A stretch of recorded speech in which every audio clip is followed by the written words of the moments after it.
Santiago Cafiero. Buenos días, Santiago, ¿cómo estás? Roberto Navarro y equipo te hablan. ¿Qué tal, Roberto? ¿Vos me escuchas bien ahí? ¿Me escuchan bien? Sí, yo te escucho bien, vos, ¿no? Perfecto. No, tengo como una cosa media rara en el... Ahí está, ahí se calmó. Tengo una cosa media rara en el teléfono, me parece. Pero bueno. Bueno.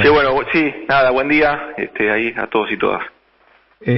Justo estaba contando que cómo la crisis está pegando nuevamente en Estados Unidos, que parecía que la economía se iba a recuperar, y hay casi 1 millón de pedidos de subsidios de desempleo en una semana. Digo, la pandemia está pegando fuerte en todo el mundo, ¿no?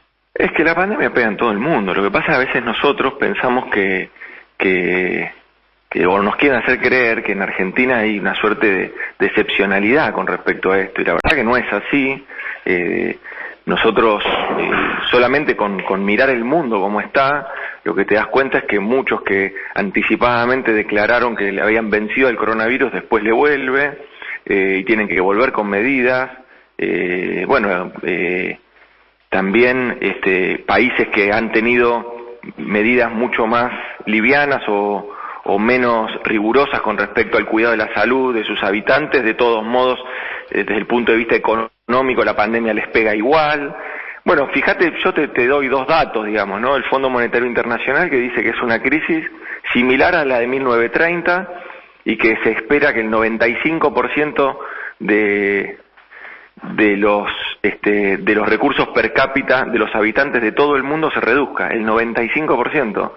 Y el otro dato para mí, para lo que es la economía latinoamericana, de CEPAL, que dice que la destrucción y la caída, más que la destrucción, la caída de actividad productiva, hay que llevarla al 1900, ¿no? Al 1900.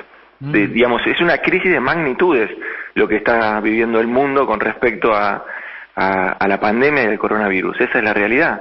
Y fíjate que, digo, independientemente de que el expresidente, cuando viajaba por el mundo y estuvo en París, decía que así se respiraba la libertad y que cómo podía ser que la Argentina, y criticaba desde París todo el esfuerzo que estábamos haciendo aquí. Fíjate hoy cómo está Francia. Amanecieron los diarios el día de hoy con Macron declarando el toque de queda para 20 millones de franceses.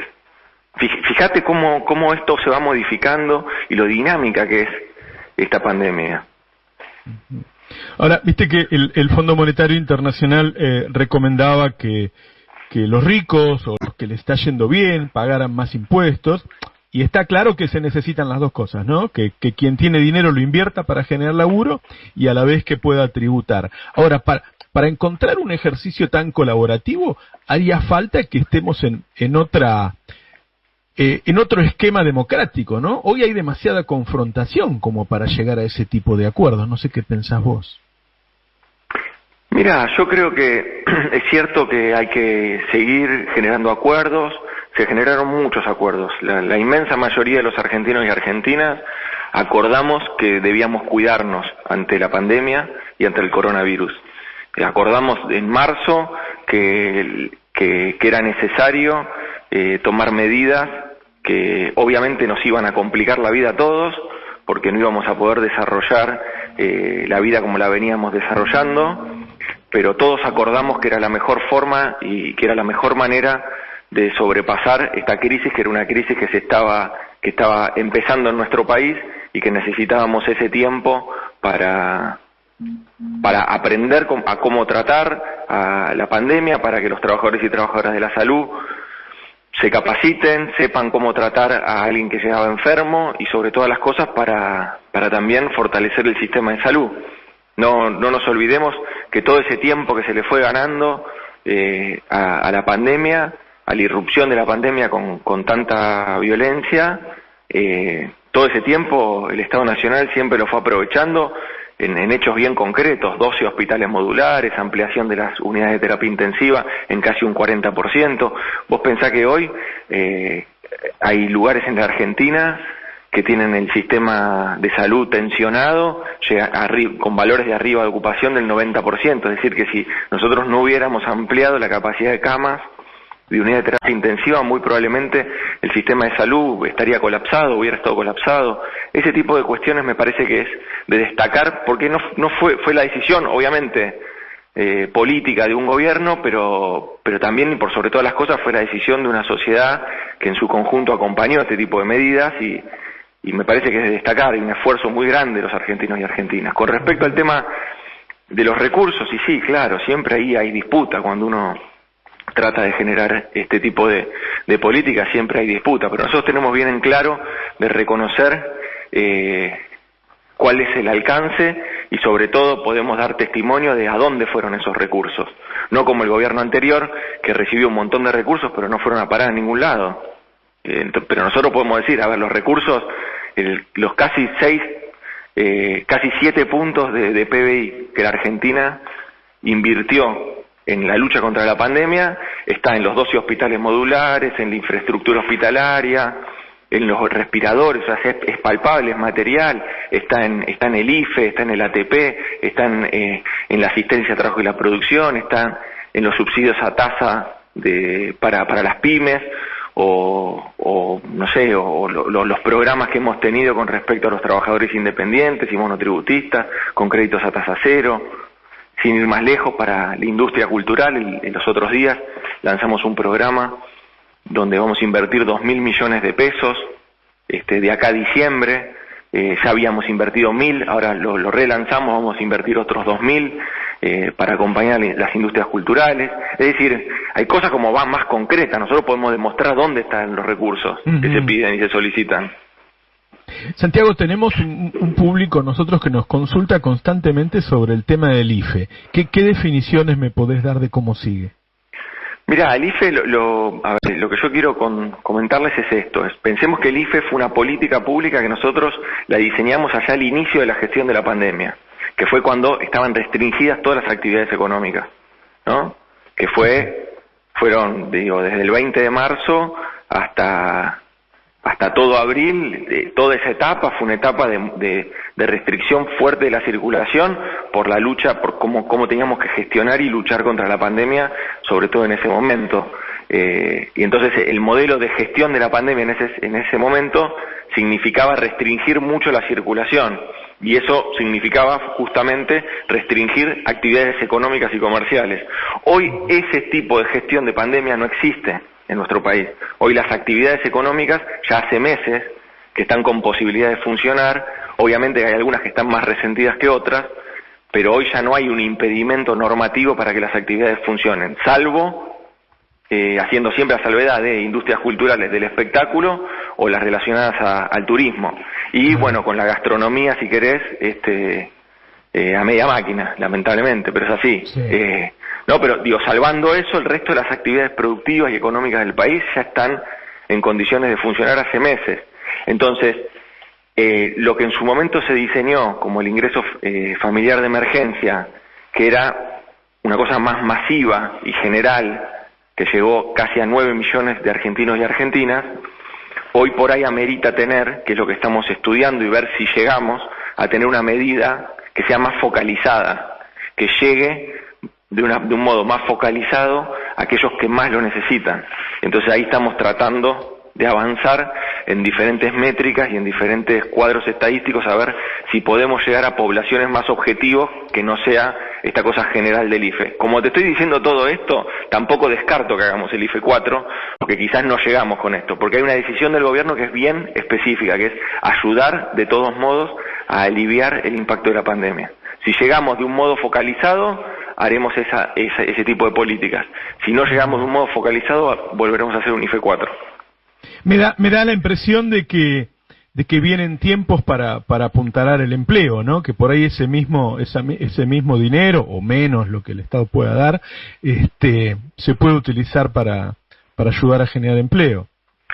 Por eso te digo que por ahí, si nosotros pudiéramos entender y comprender dónde poner esos recursos de una forma más eficiente, claro, si llegamos con los tiempos, lo hacemos. Si no llegamos con los tiempos, no hay una decisión fiscal atrás del IFE.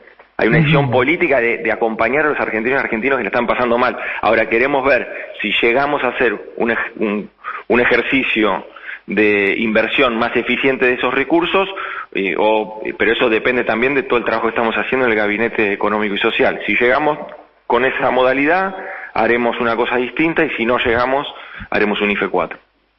Y salió una nota hoy sobre cómo va a ser o cuál es la propuesta para cómo debería ser la nueva fórmula de actualización para las jubilaciones. Habla de una actualización trimestral, ¿es así? No, mira, nosotros somos respetuosos del trabajo que está llevando adelante la comisión que está en el Congreso, que viene trabajando, que tuvo entrevistas. Esto se sabe poco, pero me parece que está bueno el pie que me das para contarte que esa comisión viene trabajando desde el principio de año. Nosotros suspendimos la fórmula de Macri en su momento y fuimos dando aumentos por decreto, ¿no? Porque habíamos suspendido la fórmula de Macri. Esos aumentos por decreto hasta que tengamos una nueva fórmula. La comisión viene trabajando desde el principio de año, y realmente ahí se han entrevistado expertos en la materia, se han entrevistado diferentes voces sobre cómo encarar una nueva fórmula de movilidad, y es un trabajo que me parece que es muy respetable, que tiene vertientes y voces de todos lados que se han podido expresar en esa comisión, y a partir de ahí es donde tiene que surgir el nuevo proyecto.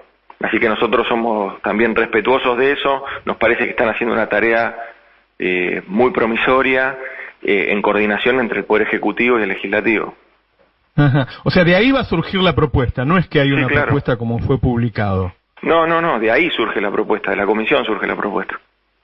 Perfectamente. Bueno, y te llevo un poco al tema de las últimas semanas, que es los mercados, que no se han calmado. Creo que ambos sabemos que si la brecha se mantiene mucho tiempo genera distorsiones en la economía y se arma como un círculo vicioso, ¿no? En donde cuanto más tiempo está la brecha hay más importadores con ganas de importar, adelantar importaciones, más exportadores con ganas de retrasar la liquidación. ¿Pensás que va a haber nuevas medidas en estos días?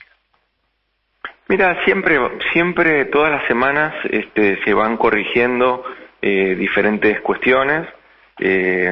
Vos conoces bien que todos los jueves se reúne el directorio del Banco Central y hace evaluaciones, y a partir de esas evaluaciones va corrigiendo siempre muy pausadamente y de un modo muy previsible para no generar ni alterar los humores del mercado, como bien decís vos.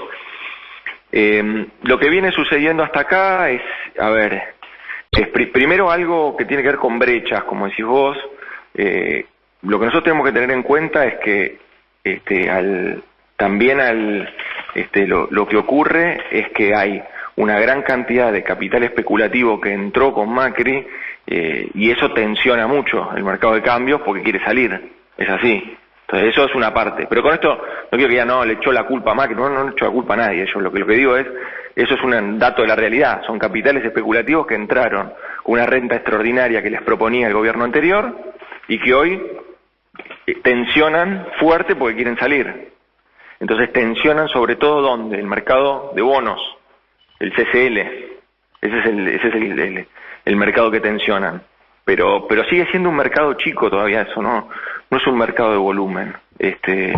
Nosotros tenemos que ser bien conscientes que independientemente de eso, de las brechas, independientemente del dólar CCL, que es un dólar de bonos, o del dólar MEP, que es un dólar de bolsa, o del dólar blue, que es el dólar paralelo, o ese dólar que se da en la economía más informal, lo cierto es que la economía argentina, más allá de esas tensiones, que no es que las desconozca, pero la economía argentina se rige por el dólar oficial, por el dólar de importaciones y exportaciones.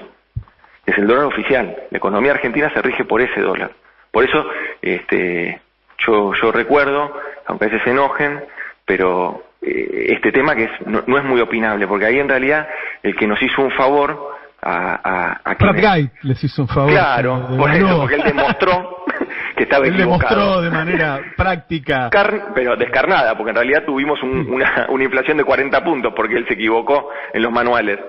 pero no importa, él que decía, no, la economía está ajustada al dólar paralelo, al dólar ilegal, ya está ajustada al dólar ilegal. Yo no sé si o se equivocó de manual o tenía un sesgo ideológico totalmente marcado, creo que son las dos cosas.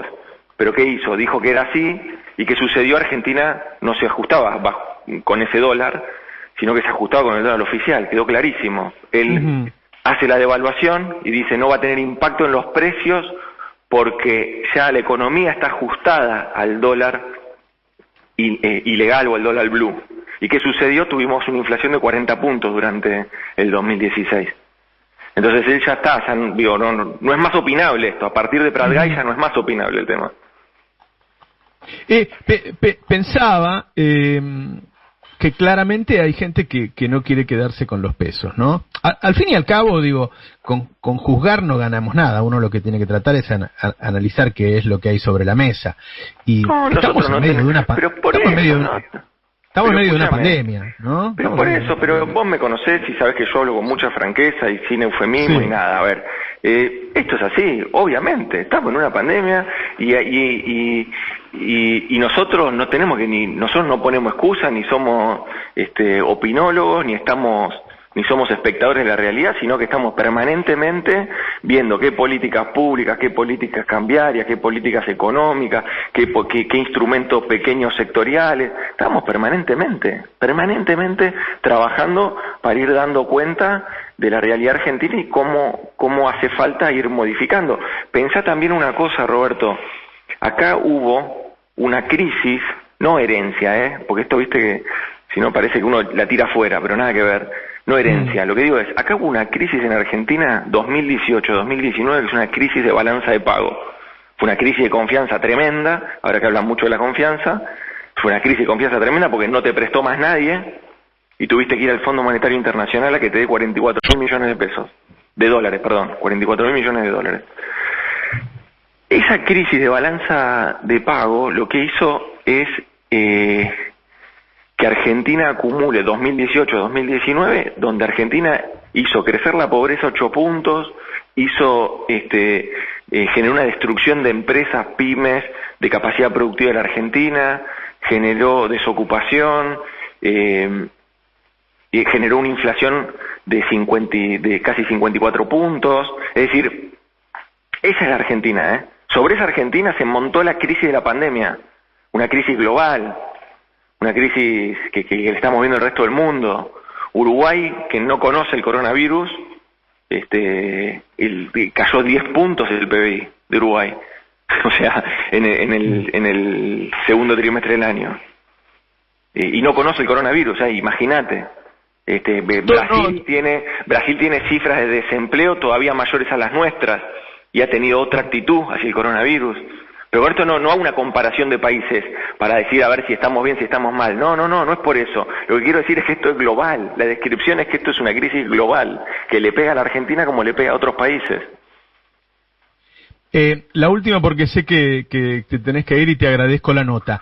El tema es, si ustedes piensan que se puede convivir con esta brecha y aguantar hasta que haya una liquidación, por ejemplo, en marzo, o que hay que pegarle, no sé, un mazazo con la tasa de interés o con las herramientas más fuertes que a veces uno no quiere usarlas, ¿no?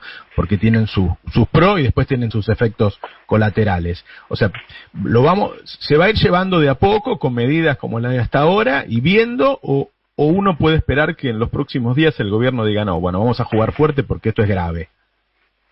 No, a ver, primero, para nosotros es un problema, no es que no lo estamos dimensionando, obviamente, que distorsiona expectativas de la economía. Ahora, ¿distorsiona la economía real? No es verdad eso. O sea, digo, los precios de la economía real no se mueven, insisto, a partir de esa brecha. Los precios no se mueven a partir de esa brecha. Ahora, sí distorsiona o sí le agrega cierta incertidumbre a la economía real a la hora de tomar decisiones dentro de la economía real, obviamente, ¿no? Entonces, teniendo ese cuadro, sobre ese cuadro, ¿qué hacemos nosotros? Bueno, generamos certezas. ¿Cuál es la certeza? Yo creo que hay 3 certezas que teníamos que despejar desde el punto de vista de certidumbre económica. La primera era la reestructuración de la deuda, porque el plazo de vencimiento que teníamos nosotros repercutía directamente en las capacidades del Estado para generar políticas públicas que dinamicen al sector productivo, al sector privado. O sea, lo primero era eso, la reestructuramos en un 99%. Esa reestructuración de deuda le genera a la Argentina una sostenibilidad en el tiempo y le genera la posibilidad de proyectar un modelo productivo y de empleo. Si no, no lo hubiéramos podido hacer. Te lo digo solamente en una cuenta. Lo que nosotros no tenemos que pagar el año que viene en cuanto a servicios de deuda es equivalente a lo que duplicamos el presupuesto de infraestructura y de obra pública. O sea, como no se fue por la canaleta de la deuda, esa plata la pusimos para duplicar el presupuesto de obra pública e infraestructura. O sea, digo, ese es cambio de prioridad, claramente, ¿no? El gobierno anterior había dispuesto que esa plata se tenía que pagar en servicio de deuda y nosotros dijimos, a partir de que pudimos reestructurar la deuda, esos recursos los ponemos en infraestructura y en obra pública, generación de empleo, generación, bueno, de todo lo que conocemos. El segundo punto era tener un presupuesto, el presupuesto 2021, que es un proyecto de ley que se está debatiendo en el Congreso y que ahí están todos los números. Ahí dijimos cuánto va a ser el déficit, dijimos a cuánto termina la inflación este año, desde ahí dijimos todo. Pusimos cuánto va a estar el dólar, está todo ahí, en el presupuesto está todo. Se está discutiendo, obviamente, empiezan viste como discuten en el Congreso, que está bien. Vos decís que cuando te piden un plan consistente, ahí está, en el presupuesto. Y vos tenías que despejar, para mí, tenías que despejar dos interrogantes muy fuertes, que era la reestructuración de la deuda con bonistas privados, que eso lo hicimos en un 99%, y empezar las conversaciones con el Fondo Monetario Internacional, que ya se iniciaron. Bueno, eso va a ser un proceso, obviamente. Y lo tercero era tener un presupuesto. Ahí tenés la certidumbre de un modelo político-económico que te marca el norte, que te dice esta es nuestra agenda, y nuestra agenda es ni más ni menos que la agenda con la que nos comprometimos, con la que se comprometió Cristina y Alberto en octubre del año pasado cuando ganaron las elecciones, que es ir hacia una Argentina de producción y de empleo, reducir la pobreza con laburo, eso es. ¿Qué te pasó cuando escuchaste a Macri el otro día? ¿Qué pensaste? Mira, la verdad es que no... Escuchar al expresidente que viajó por el mundo, que no entiende lo que sucede en Argentina, que realmente no comprende lo que es el sistema de salud que dejó detonado, la Secretaría de Salud que dejó, con hospitales sin terminar, en fin, con vacunas sin dar, con un brote de sarampión. Cuando se fue el expresidente había brote de sarampión en Argentina. Eso lo resolvimos nosotros. Argentina hoy está libre de sarampión, lo logramos en el mes de julio, si mal no recuerdo, a partir de que intensificamos todas las medidas que teníamos que llevar adelante. Pero ese es digamos, el Malbrán desfinanciado, qué sé yo, ciencia y tecnología desfinanciada.